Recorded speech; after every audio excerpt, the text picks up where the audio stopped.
key thing to do with rust is make sure you keep it clean. As you can tell, my car is super clean, which helps prevent rust or helps prevent the rust getting worse. Hi, welcome back to the channel. Today I'm going to talk to you about 5 reasons why I hate my Subaru. And if you stick till the end, I'll actually tell you how I really feel about it overall.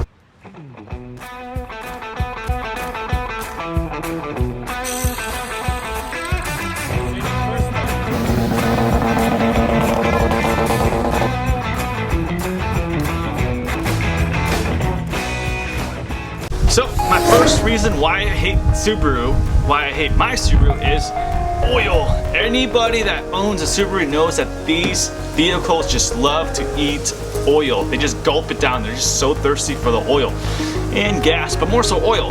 That's a little like more important. That's just gonna wreck your car versus not having gas, it'll just stop. But without oil, you're gonna wreck your engine.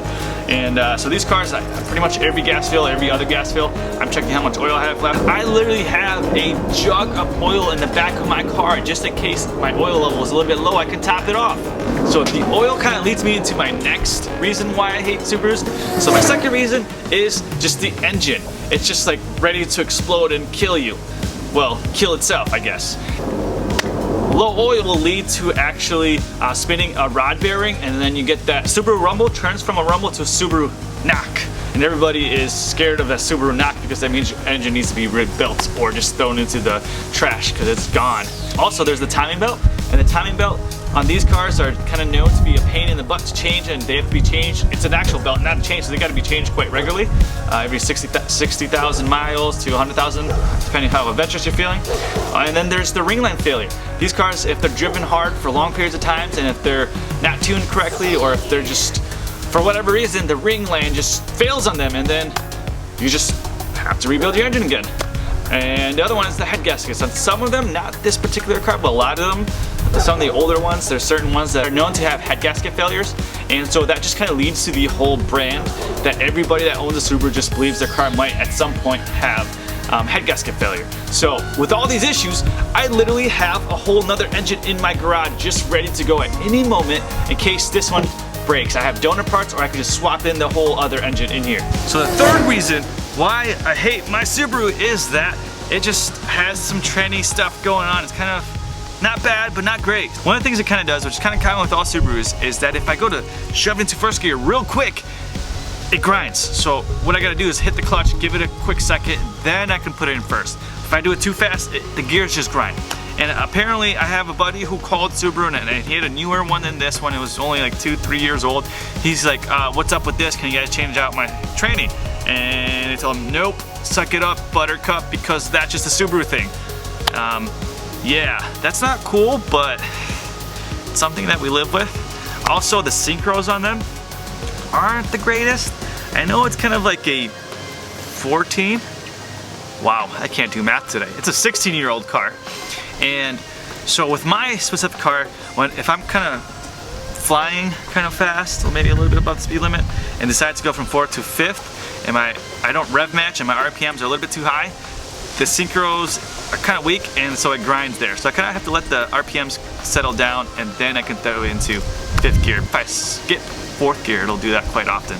And I've talked to a few other people, and theirs do that too. It's just a synchros thing, and you got to be gentle on them. But let's see if I can catch that on camera for you, the first gear grinding. Of course, when I try to film it, it's not going to happen. Now it's behaving like a champ. Okay. Well, you know, scratch number 3, because apparently my car is doing just fine and it's not having that issue anymore. Who would have known? And then my 4th reasoning is that you see a lot of these Subarus with these over fenders, right? Fender flares, wide bodies, whatever you want to call them. But anyways, the reason this is like such a Subi thing is not because it's cool to be wide body. It kind of is, it kind of isn't. It depends on your, but anyways, that aside, I'll show you what's underneath here. I have another video where I fix this up a little bit, and check it out. I had to chop out so much of my fender.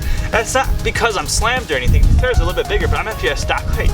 But it was just so rusted out here that I needed to chop it off and kill the cancer before it spread to the rest of the car, and the car just died. So this is a major spot for Subarus to get rust right here.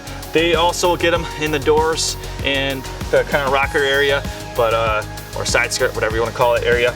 Another really common one that is pretty much death sentence to these cars is that in the strut tower area in here, it will rust right through, right inside to the cabin of the car or the trunk of your car, depending which one you have.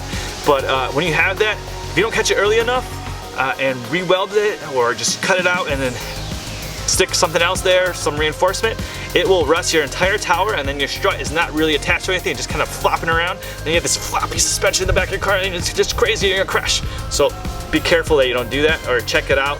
If you're looking to buy them, or if you have one, just take a peek in there, you know, keep it clean. It's a good idea to get in your undercarriage and just clean it out. On your wheel wells, clean it out. Everywhere else, just get it nice and clean all the time. It'll really help with rust. Take a note from me and how clean and spotless my car is. Look at that. I could probably eat dinner off of this, it's so clean. So the fifth reason is, well, I don't actually have a fifth reason. 5 just sounded like a good number, so I said 5, but it's really 4.